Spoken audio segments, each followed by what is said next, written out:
ഇതെന്ത് അത്ഭുതം!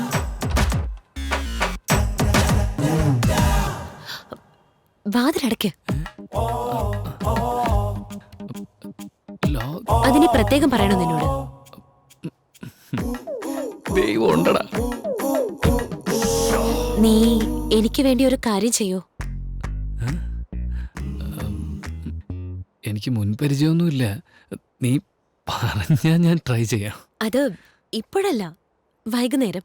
അയ്യോ, വൈകുന്നേരം വരെ വെയിറ്റ് ചെയ്യാൻ പറ്റൂല. എനിക്കും വെയിറ്റ് ചെയ്യാൻ പറ്റില്ല. അയ്യോ, ഇന്ന് വേറെ വഴിയില്ല. വൈകിട്ട് ഏട്ടുണ്ടാവില്ലേ? അതെ, ഉണ്ടാവും. അദ്ദേഹമാണല്ലോ മെയിൻ. എന്ത് അങ്ങനെ മെയിനാ? അപ്പൊ ഞാനോ? നീയോ അടുത്തന്നെ ഉണ്ടാവുമല്ലോ.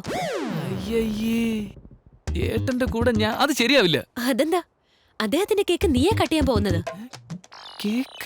ഏയ്, ഇന്ന് സാറിന് ബർത്ത്ഡേ. നിനക്കറിയില്ലേ? ബർത്ത്ഡേയാ? ഈവനിങ് ഒരു സർപ്രൈസ് ബർത്ത്ഡേ പാർട്ടി ഹോട്ടലിൽ പ്ലാൻ ചെയ്തിട്ടുണ്ട്. സാറിന് ഡൗട്ട് തോന്നാത്ത വിധത്തിൽ നീ അവിടെ കൂട്ടിക്കൊണ്ടുവരണം. പ്ലീസ്, സാർ അറിയരുത്. ഇത് പറയാൻ വേണ്ടിട്ടാണോ വാതില് ലോക്ക് ചെയ്യാൻ പറഞ്ഞത്? അല്ലാതെ പിന്നെ സർപ്രൈസ് അല്ലേ, ആരെങ്കിലും കേട്ടാലോ? ഏയ്, നീ എന്താ വിചാരിച്ചത്? എന്തൊക്കെയോ വിചാരിച്ചു. സർപ്രൈസ് അങ്ങേർക്കല്ലേ, എനിക്കാന്ന് വിചാരിച്ചു. എന്നാ പോയിക്കോ. സത്യമായിട്ടും പോയി ജോലി നോക്ക്. ദൈവമൊന്നുമില്ലടാ.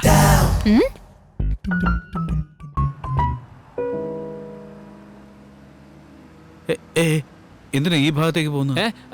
ആ ഭാഗത്ത് ട്രാഫിക്കാ, ഈ ഷോർട്ട് കട്ടിൽ പോ. എന്താ സർപ്രൈസ് പാർട്ടിയല്ലേ? നിങ്ങൾക്ക് മനസ്സിലായോ? സർപ്രൈസ് അല്ലേ അത്? ആ നുണച്ചയായ പറഞ്ഞായിരിക്കും കാണിച്ചു കൊടുക്കാൻ ഞാൻ. 5 വർഷമായിട്ട് എൻ്റെ പിറന്നാളിന് അവർ സർപ്രൈസ് തരുന്നതായിട്ട് അവർ വിചാരിക്കും. ഞാനും എല്ലാ പ്രാവശ്യവും സർപ്രൈസ് ആവുന്ന പോലെ അഭിനയിക്കും. എന്തായിരിക്കും അവരുടെ സർപ്രൈസ്? നീ ഇപ്പൊ കാണാൻ പോവല്ലേ? ആ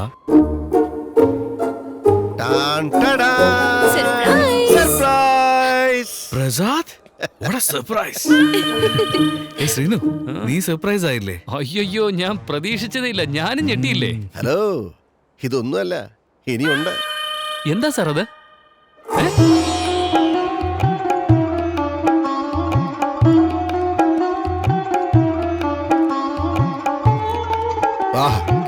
ഗംഭീരം.